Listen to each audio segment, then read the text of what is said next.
ఎప్పుడు మందిరం మీద బురద చల్లకండి. అర్థమైందా?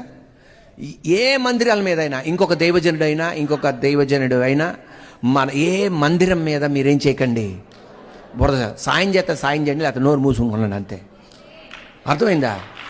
నువ్వు గనక ఆయన మందిరాన్ని గనక ఏదన్నా వ్యతిరేకంగా మాట్లాడితే ఆల్రెడీ దేన్ని కొడుతున్నావు?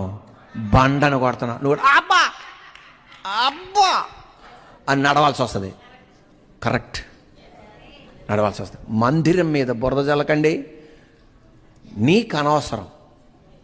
ఆల్రెడీ ఎప్పుడు ఏ మందిరమైనా, మన మందిరమనే కాదు, ఏ మందిరం మీద దేవుడు వాళ్ళు చూసుకుంటారు, మనకు అనవసరం.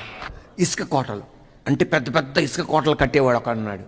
ఆయన కట్టి గెన్నిసిరికాయలు సంపాదించుకుంటాడు. ఈయన్ని ఏడిపించాలని కుర్రోళ్ళు వచ్చేసి దాన్ని పడేస్తూ ఉంటారు. ఒకరోజు అన్నాడు, ఏమవుతుందరా మీకు పడేస్తే, నేనేదో కట్టుకుంటున్నాను కదా అంటే వాళ్ళు ఏడిపిస్తుంటారు ఇతన్ని. ఒక రోజున ఒక పెద్ద శాండ్ క్యాసిల్ కట్టాడు, అంటే ఇసుక కోట కట్టాడు. ఇసుక కోట కట్టేశాడు, పెద్ద ఇసుక కోట కట్టేశాడు.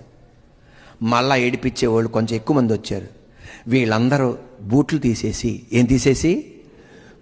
తీసేసి ఆ ఇసుక గట్టి చెప్పండి, ఇసుక కోటను పని కొట్టారు. అందరు కలిసి ఒకేసారి ప్రతి ఒక్క అబ్బా అబ్బా అని వచ్చారు. ఏంటంటే ఈసారి ఇసుక లోపల పెద్ద పెద్ద బండలను పెట్టాడు. ఇసుక లోపల ఏం పెట్టాడు? ఈరోజు దేవుని మందిరం కొరకు అదే అనమాట. ఎవడ లీడర్ ఇలా కనుకుంటున్నారు, ఇసుక లాంటి వాళ్ళు గాలి ఉత్తే పోతారని.